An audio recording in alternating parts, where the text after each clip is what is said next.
This is the first Women Who Write that I didn't speed walk first, and I hope it didn't give me a kinahara.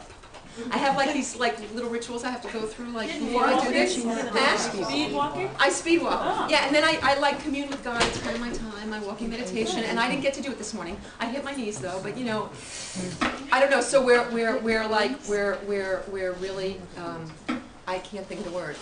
When we're shitting in the wind. I don't know. Pissing in the wind. We're pissing in. No, we're flying by the seat of our pants today, ladies. That's great.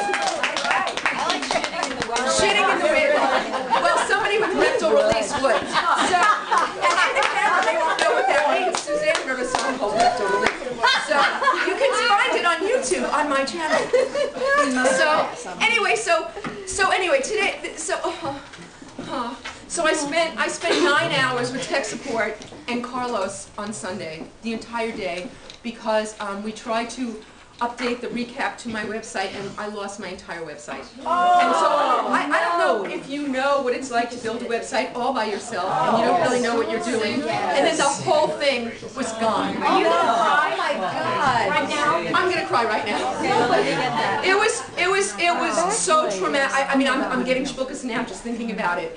And so anyway, it's been a really rough few days, and I'm so, you know, there was a line in Baby Boom when Sam Shepard says to Diane Keaton, he says, you know, I think you're nervous with all men, and she said, the only time I'm not nervous is when I'm with you, or something like. She said it much better, but you know, the only time I really feel right is with you.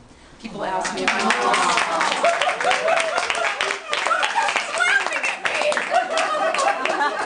and that says a lot about me, and I don't know that it's a good thing, but regardless. So anyway, she knows how warped we all are. I got him. Yeah, but it's still I can't publish. My site, my iWeb is still fucked up. On the web it's fine, but if I hit publish right now, go! So tomorrow, when this is all over, I will spend the whole day getting it back up, getting it up.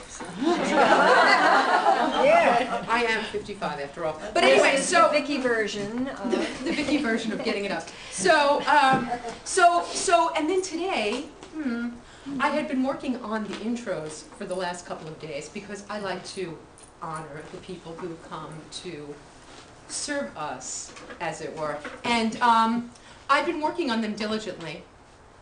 And, but I had done a lot, and I had to restart my computer. Oh, shit. Oh, brother. I didn't hit save. Oh, I went to open up the document. I didn't know. It was in my doc. It was in my doc. Gone. Everything. 9:15 this morning. So, when the first two people arrived, where are they, Lee? Where are they? Yes! They arrived. What was I wearing? Nothing. Naked? I was in my bathrobe, wet hair, half made up. Thank God it wasn't John. But anyway, oh my God, it's a scary sight. That's why I was late coming down. And you know you're getting old when you're looking into your magnifying mirror and you just keep spinning it, looking for the big side.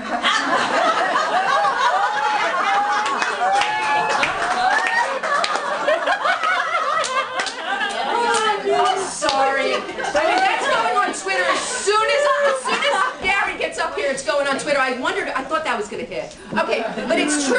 I kept spinning the magnifying mirror. Where is the big side? I can't see anything. All right. So, all right. We're rolling. I know it's not rolling. I know there's no tape in there. I get it. I get it. It's an expression from my era. Okay, I'll live on wagon. So yes, this computer. All right, that was my era. So because I had to redo the introductions this morning, if there are any shout-outs that I promised people out there in Facebook, YouTube land, and I messed them up, I'm sorry. I'm blaming menopause, and I'm also blaming Steve Jobs. And I just want to say this. Blame it on a dead guy. All right, wait. Today is a celebration of life, and I want to celebrate two people today. I'm going to dedicate this day to Steve Jobs, who absolutely 1,000,000 gazillion% changed my life. I cannot imagine how small my world would be right now. Where I used to sit there before, I was a promoter, I did rock and roll events, and I would have to call, literally, 300 people every Wednesday night to invite them to my gig on Thursday. And I would sit on the phone and pray for answering machines, because God forbid I had to talk to somebody. But I had to call, when I would do press releases, I used to have to do them on a typewriter. And I make a lot of typos. So it would take me days. Well, it still does, but that's for a different reason. But this man, we would not know each other. We would not be here. We would not have this literary salon. My life would not be your life. Where would we be without that man? Thank you, Steve Jobs. And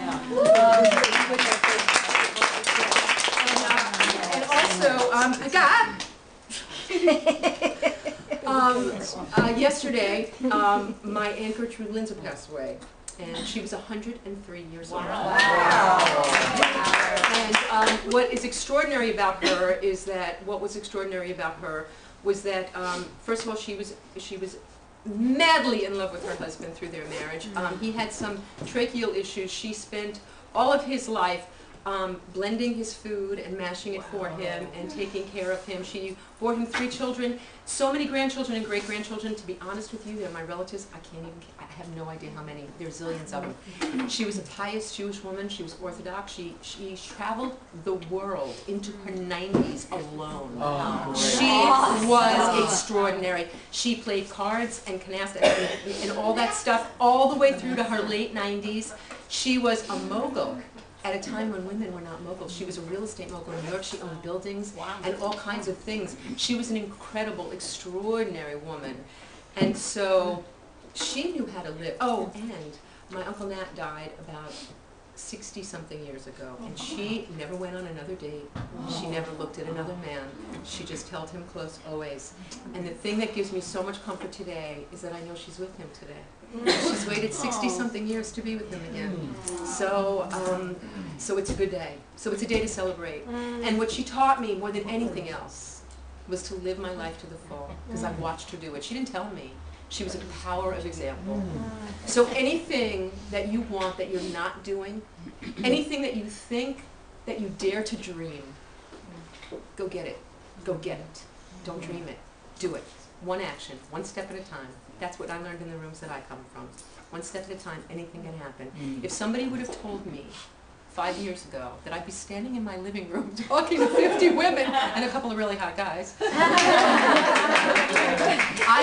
you know, there is nothing in my life that is playing out the way I thought it would. I had big dreams always, but they didn't look anything like this. This is so much better than anything I've ever hoped.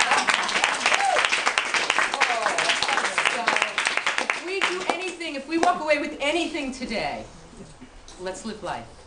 Let's grab everything, because the universe is abundant. And what Dee taught me last month was how to get it. Okay, I'm gonna do this really quick. It's on the video from last month. I've been doing that little exercise she gave us last month. I've been doing it every day before I get out of bed while I'm still laying there. Breathe in for 3 or 4 breaths. All right. And exhale smiling, saying the thing you want to manifest. Money! Money! Sex! Really good sex. Don't just say sex, it could be bad. True love. Perfect health. How about kid time? Happiness. And I want to tell you, I have been doing this, and since I've been doing this, I don't want to give things kind of hers, but I am 1 clause away from signing my book contract. 1 clause. I have a little role in an independent feature. The man that I've been coveting for a really long time wrote me back. It's something. So, I mean, I'm telling you, it's deep. It's meant, we can do this. So, I'm gonna, in the next recap, I'm actually gonna write it out so everybody has the written instructions. Because this is something that we all can do and we all should be doing.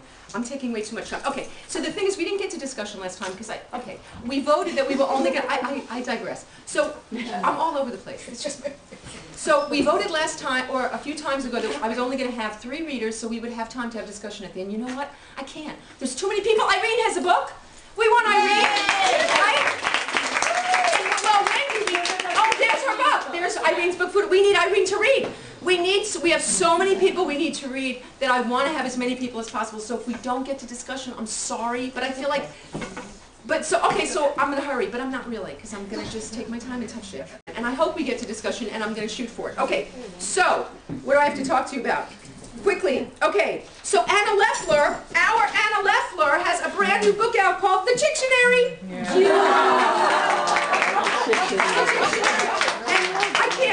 And the first one I read when I opened it was called Lobster Heels. The condition that exists when a woman allows her heels to become so hard and scaly that they resemble a lobster's crusty exterior.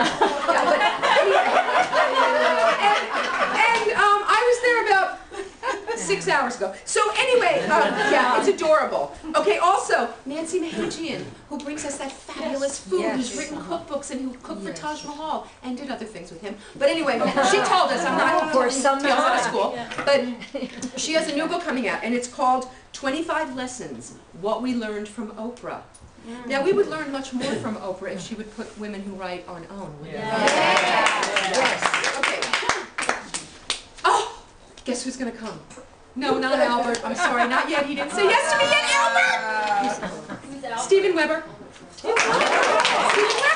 Stephen, you said yes to me. I'm telling the women. I'm putting it on YouTube now. You have to come. Okay. All right. Okay, Jamie Rose is going to come and read Shut Up and Dance. Yes, that's good. Carrie White is coming with Uppercut in November. Yay, our own. These are our own women. You guys weren't here then. And Harriet's going to come back. We're going to have people back. Yeah, Wendy, our first, well, Suzanne was our first LA repeat in 2 different roles, though. Speaker, singer. When my new CD comes out, I'm going to... You're on, girl. You're on. Okay, Wendy is our first repeat reader in LA. She is. Yes! And was anybody here when Wendy read last? Yes. 1 person. 2 people. Julie, weren't you here? Yeah, 3 people. Okay. But the rest of you, in for a treat. Oh. Okay. What else? Wendy Hammers. Wendy Hammers, one of us. She's going to be here on January 3rd. She has a show called Right. I saw it last Wednesday. It is phenomenal. It is celebrating her body through dance. Wendy is a real woman. A whole scene she does talking from her ass. I love Wendy Hammers. I love her.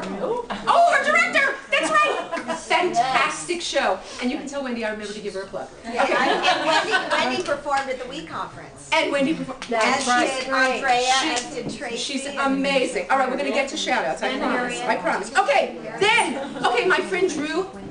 You know, I've known Drew for 33 years, and I've said his name wrong for 33 years. For 33 years, I call him, because it's easier for me, I call him Drew Nieporent, but it's not his name. His name is Drew Nieporent. Where's Yasmin? Is that right? Yeah. Yeah. Yasmin, he brought me to Yasmin's restaurant, downtown LA, in like Skid Row kind of. It looks like Tribeca. It's fabulous. It's called Church State. It's on Industrial. It's fantastic. Yeah. Wow. What a meal. And I have all the pictures on my Facebook. Go look. The food was amazing, and Yasmin is a fantastic hostess. She'll take very good care of you. Say women right, she'll remember. She'll take good care of you. And then Drew got me into the LA Food and Wine. Was anybody at LA Food and Wine? Oh my God. All right, I'm a sober girl. Wine every 3 steps. It was tough. It was a rough day, but there was food everywhere, so I just kept my mouth really full. Okay, so, all right, what else do I have to tell you? I think I'm good. I think I told you everything I had to say. Good. Okay. All right, we're moving on.